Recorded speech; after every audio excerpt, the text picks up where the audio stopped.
Welcome to the Texas Values Report. This is Jonathan Saenz, president of Texas Values. Great to be with you on another glorious week in the state of Texas. Hope your summer's going well. We're halfway through summer, halfway through the year. And so there's a lot to talk about as we sort of reset what's going to happen this second half of the year and as start to look forward a little bit towards the Texas legislative session, which is not far away in January of next year. We're already involved in some preparation works here at Texas Values for that statewide work that we've been involved in for a while. And speaking of work we've been involved in for a while, we're going to be celebrating 10 years of Texas Values as we move into the second half of the year. We're very excited about our 10-year anniversary. If you think about the significance of running a business, of having an operation for 10 years, something we're very excited about it, and you've been a big part of that. But we've got a great guest today to really set up what's happening right now, but also to give us an idea what to look forward in the next couple of months and definitely the second half of the year. Jonathan Covey is the director of policy for Texas Values. He's got a background in work in our Texas legislature, also in U.S. Congress. He is a proud native Texan, and he's been leading our work for several years now. Mr. Covey, welcome back to the Texas Values Report. Thanks, Jonathan. Great to be here. Well, look, and Jonathan and I don't. We share the same name. We also share the same birthday. Now, we were not born on the same day on the same year. He is obviously a little bit younger than me, but that's okay. So we've got several things in common. And so, look, I like to get a little personal every time, let you know a little bit about people that are part of our team that maybe you didn't know before. But not only have I had an active year, and I did take a week off last week, thankfully, to catch my breath a little bit, but our whole team has had an active year and it's been very busy. And a lot of that, Mr. Covey, as I like to refer to him when we're in the office, so people know which Jonathan we're talking about, court cases. We've got big decisions. We've got now a federal government that is trying to push back. There's a lot that's been happening over the past couple of months. And so we're going to talk about that. And later in this segment, I'm going to give you a little bit of a preview of an event where we're certainly going to be talking about these court decisions and policy decisions. And that is our Faith, Family, and Freedom Forum, the largest statewide event on faith and family as it relates to policy. And that's a Texas Values event happening on September 23rd and 24th at Great Hills Baptist Church. So watch for more information on that. We just got that confirmed.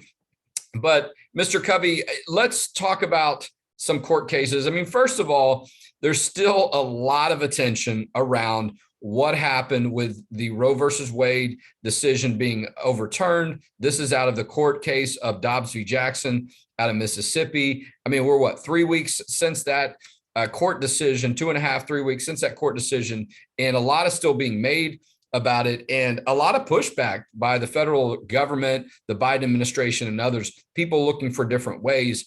But talk to us for a minute just about what's happened in courts in Texas to make it clear, if you will, that abortion is illegal, that babies are protected from the moment of conception in the Lone Star State. Yeah, absolutely, Jonathan. And we have to remember that while this is just, Roe v. Wade being overturned is fantastic news.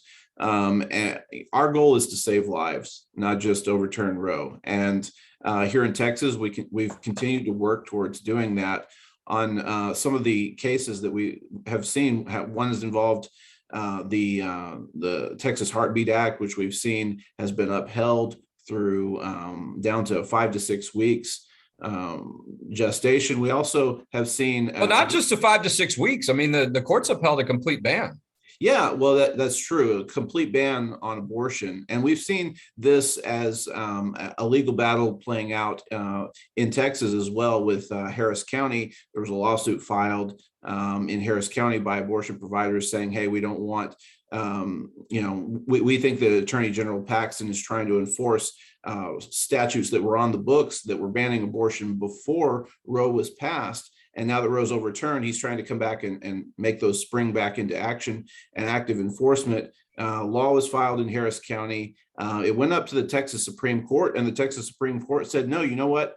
These 1925 statutes that were passed before Roe v. Wade actually do come back into enforcement, civil enforcement now, and can be enforced again, and put a complete ban on abortion, not having to wait until the trigger bill, which is another bill that we passed in the 87th session, comes into effect, probably somewhere around 60 days away from this point. So we've got a number of things going on in the legal field.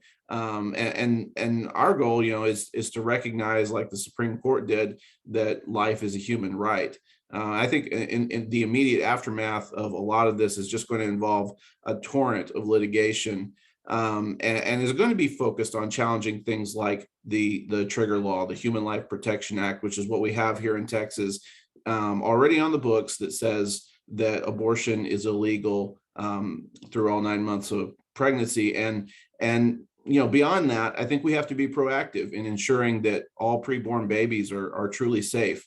We can't say, just say abortion is illegal. We have to extend those resources to pregnant mothers and families. We've got to extend and expand the Alternatives to Abortion program. We need to pass legislation to safeguard pregnant mothers and from discrimination. We need to reform the adoption process.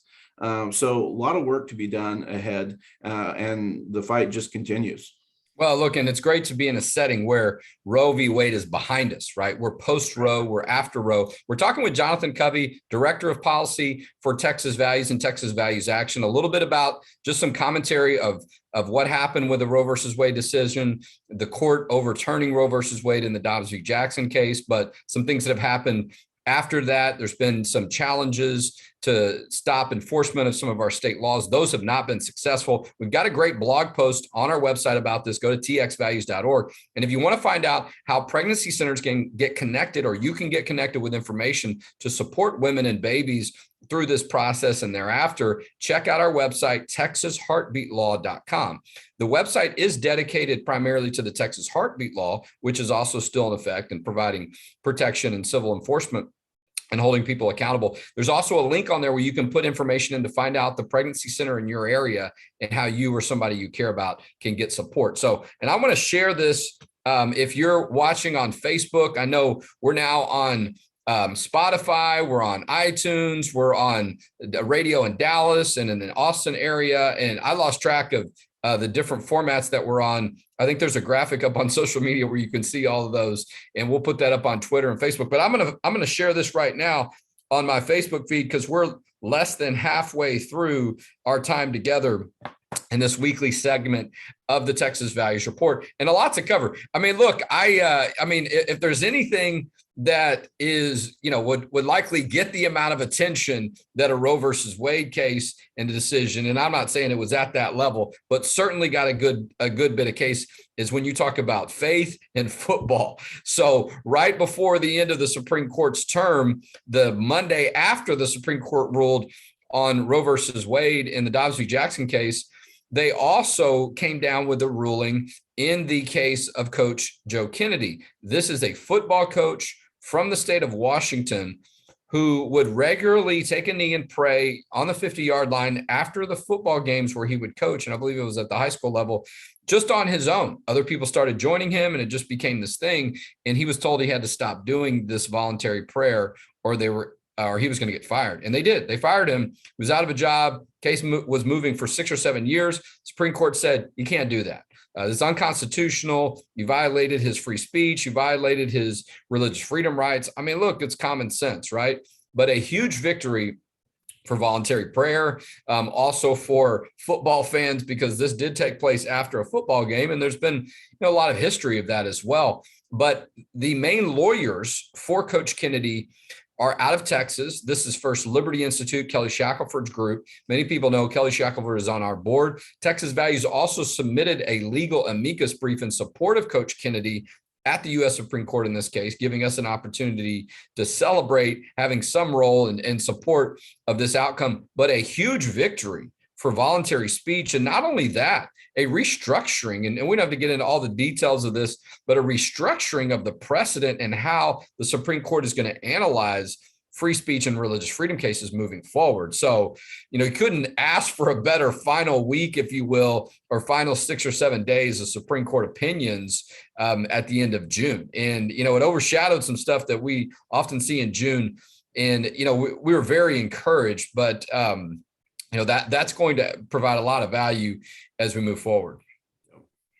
Yeah, 100%. And you tell the story better than I can. But, Coach Kennedy, I think the important thing about that was that he had been doing these prayers for like 7 years before they finally decided that they wanted to do something about it to him. And it was just a clear violation of his First Amendment rights.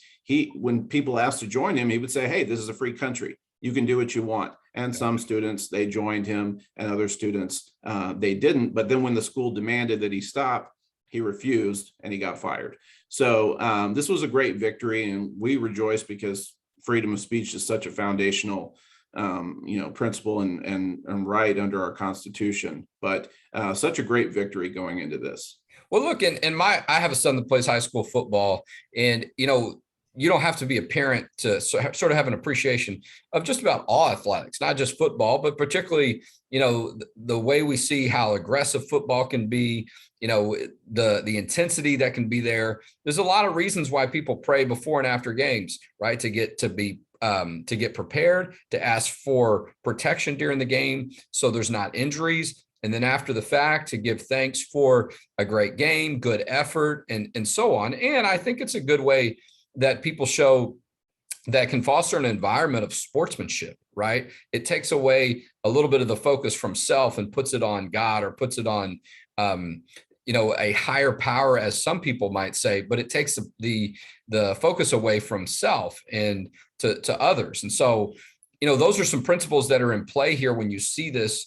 And I mean, look, there was a coach that was, I don't know if he was arrested, but fired from a little league team earlier. I think it was in Texas, maybe another state, with some altercations. And I don't know all the details of that situation. All I'm telling you is that oftentimes there can be a lot of conflict and people lose their temper or their cool. Anything that allows people to deflect attention away from themselves and on someone else, to show reverence, to show appreciation, to show gratefulness that, hey, we had a great game, or we had a good effort, win or lose.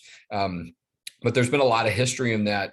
And football is a big deal in the state of Texas. There was a court case from Santa Fe where that issue went to the U.S. Supreme Court, and the Supreme Court struck down a prayer at a football game. Different circumstances, but some similar principles in play. And I think we're going to hear and see more about that issue with this Supreme Court decision. We'll work through some of that as we move forward. But I know something you'll be a part of, and we'll talk about these issues a lot more. Maybe we can have Coach Kennedy at this event. That would be incredible, right? Actually, I'm going to put that invitation in today. On September 23rd and 24th, we've got our Faith, Family, and Freedom Forum. This is the largest event that Texas Values has every year. It's a 2-day event. It's on September 23rd and 24th. That's half of the day on Friday, starting about 12 or 1, and then all day on Saturday with a private dinner on Friday night. Mr. Covey, we have some incredible speakers every year at this event, right? Yeah. We had the Governor Abbott and Lieutenant Governor Patrick last year. We had Senator Cruz one year. We had Attorney General Paxton one year. We had Matthew West, Christian contemporary artist and singer, Danny Goki last year, people from the Trump administration. I mean, just a variety of great people.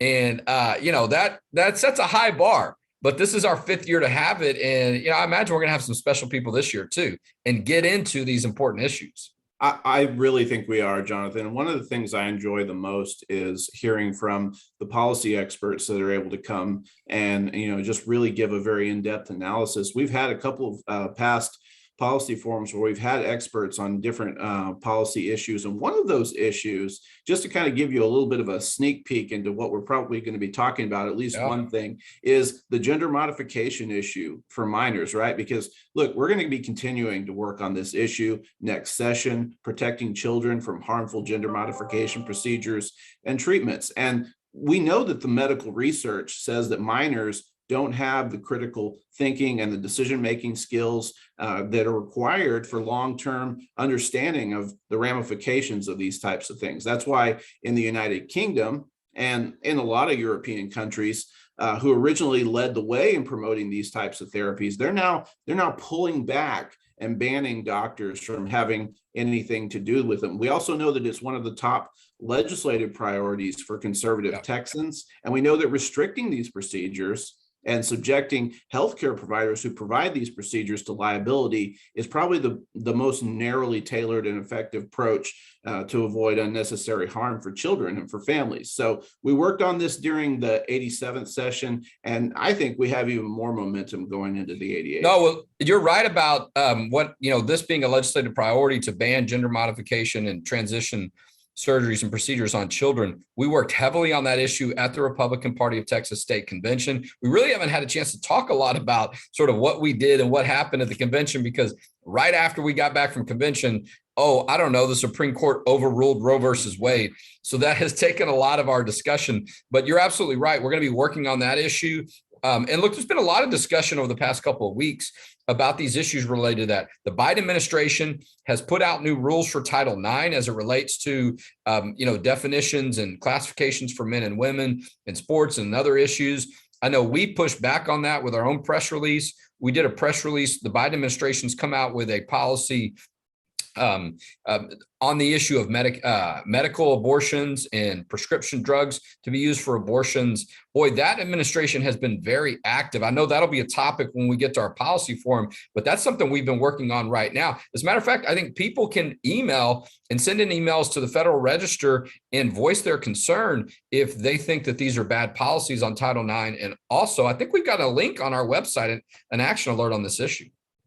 We do, and the executive orders that the president put out on these different things. So, Title IX, and then he put one out on abortion and providing abortion medication, pills, and expanding access for abortion. A lot of it is at least on the abortion side, a lot of it is vague pledges of taking action, but not really doing anything. That's somebody calling in to take action right now. Yeah, somebody's ready to take action. And it's kind of funny when that happens, because yes, we have a real working office. There are people here every day actively involved in the work, but the website, txvaluesaction.org. If people want to take action today, we know from our friends like Nicole Hudgens and others that have worked at the Trump administration, they've worked in the federal government before the Biden administration, those calls and those actions items, those comments on these proposed rules, they make a difference. If you want to make a difference, if you want your voice heard in DC on making sure that we protect pregnancy centers, making sure that Title IX is protected, all the things we talked about, go to our action center, txvaluesaction.org. Last year, we had over 200,000 messages that went through our system that reached elected officials and others on these issues. So we're truly making a difference and helping you do that. And I think the comment period on this is up until mid-September, but we'll send out something that'll kind of inform everyone on this issue. Yeah, I'd love to see 1 million comments, right? I mean, if not more, flood them. I remember I was in a legislator's office one year during the state legislative session, and their phone was ringing off the hook because we had just sent an email out saying, hey, call your legislator on this issue. And I was getting kind of some negative looks. And I'm like, hey, pick up the phone and tell them that you're a yes on this, and maybe it'll stop ringing. I don't know. But your calls and your action do work, and they make a difference. And so we're appreciative of that. All right, I'm going to let Mr. Covey go because we actually have some deadlines on some work we're doing in the law and policy area. And then I'm going to finish up with some commentary. So thank you, Jonathan Covey, for being our guest today on the Texas Values Report. Thanks, Jonathan. It's a pleasure. Well, look, it's good to be back with you all, right? I mentioned that I was on vacation last week, got out with the family to Port Aransas, which is a wonderful area. If you've never been there, vacation there, this is the third year that our family has been out there. And this time we went for the 4th of July weekend and a little bit more than that, and really enjoyed it. Like, I mean, to me, 4th of July is like Christmas. I mean, it's sort of, just below Christmas, right? But it's one of those holidays that every year I look forward to. I'm sure you do as well. But, we had a golf car. We had all the flags on it. We had it all decorated. And, we were there for the fireworks show. And, our family had specific outfits with the red, white, and blue and all that kind of stuff, and really just sort of went all out, but enjoyed seeing so many people in that area too, celebrating America's freedom and reflecting on a lot of that. And I'll tell you what, my heart was heavy. I was emotional in some ways because coming out, really about a week after the Roe versus Wade decision, the wonderful ruling from the U.S. Supreme Court, also on the Coach Kennedy voluntary prayer. There was a lot to think about and reflect on. And it's a busy time for us, June. And I want to thank everybody that supported us financially. I know we talked to a lot of people. We emailed a lot of people. We texted a lot of people. You probably got a recorded call from us. We engaged in a lot of activity, if you will, to get your attention. And so I appreciate people being responsive to that and recognizing that it's really only twice a year where you're going to hear us, make attempts to communicate with you at that level. But we know it works. We know when we do those reminders and we let you know that we got a critical deadline, that our budget goes July 1st to June 30th, people respond, right? And it's legitimate, right? That is a real deadline for us. And that is a critical time for us to raise money that maybe we weren't able to raise earlier in the year because people were focusing on other issues, or we had some things that we were doing. But coming off a amazing Supreme Court decision that we had a role in on overturning Roe versus Wade, a Supreme Court decision that we had a role in protecting football prayer and voluntary prayer across the board, and several other things as well, and really setting people up to realize, hey, we're about to celebrate 10 years of faith, family, and freedom, a lot for people to see value in. And so I appreciate that people were responsive. Really, we had the best June and end of fiscal year that we've ever had. So we're moving in the right direction. And I know some people sometimes, may get a little bit annoyed with some of those calls. That's just going to be twice a year. That's going to be on June 30th and December 31st every year. But I also, again, appreciate people being responsive and know if we're making that much of an effort to ask for your support, it's a real legitimate need that we have. And you've put us in a good position, not only to make sure we can cover all of our expenses, but also grow. And I don't know if I can kind of make this announcement. We are in the process of moving offices, not really our idea, but some change in things at the building that we're in, which is fine. These things happen sometimes, no big deal. But we're moving across the street, and I'll have more to say about that in the new building that we're going to be in. So it won't be all that different. We'll still be on Congress, and we also have some other expansion plans in place. But when we look at the second half of this year, some things to be thinking about. In August, State Board of Education hearings and discussion about what's taught in social studies and what's taught in history. All right. You're going to hear us talk a lot more about that in the next couple of weeks, as there's going to be some big discussions and decisions being made on what's being taught in your public schools at some meetings in August that we'll be involved in. We're also working on continuing to let people know what the law is on these issues of pro-life and engaging in some pushback. We've got our big policy event, though, on September 23rd and 24th. We'll also be making our way out into different areas of the state to connect people, to educate them, to get them ready for the legislative session. We need to be getting ready now, okay, as we're, about 6 months away from that. And we're going to have two big events in the Dallas in Houston area, maybe even San Antonio, where you get a chance to support us financially, but meet some members of our team, hear some great speakers, and really talk about some of the things that have happened that are encouraging, but work we need to be doing moving forward. A lot of that work is sort of shifting now that the legislature is not in session, to pushing back against the federal government, but also finding out what's happening in your local school board and some of those different issues that are coming up as school. They do have these meetings and start to get ready for another school year. So be aware of that. If you want to find out some of the work we're doing, check out our website, txvalues.org. Check out our social media channels so you can find out. And we're going to be engaging some different things with our interns in the next couple of weeks that we'll want to share with you and that they'll be a part of. And there is an interim hearing coming up on July 26th that we'll be a part of at the Texas Capitol. So I'm actually going to be out of town next week for some work. I'll be working, but I won't be in the office, and I may provide you some updates. I'm going to be meeting with other leaders from state groups across the country as we get together and talk about what's happening in each other's states and find ideas about how we can be more effective. But I want to again thank you for helping us end our fiscal year on June 30th so well and so strong. That's the way that we protect faith, family, and freedom in the state of Texas. And we'll talk to you next week on the Texas Values Report.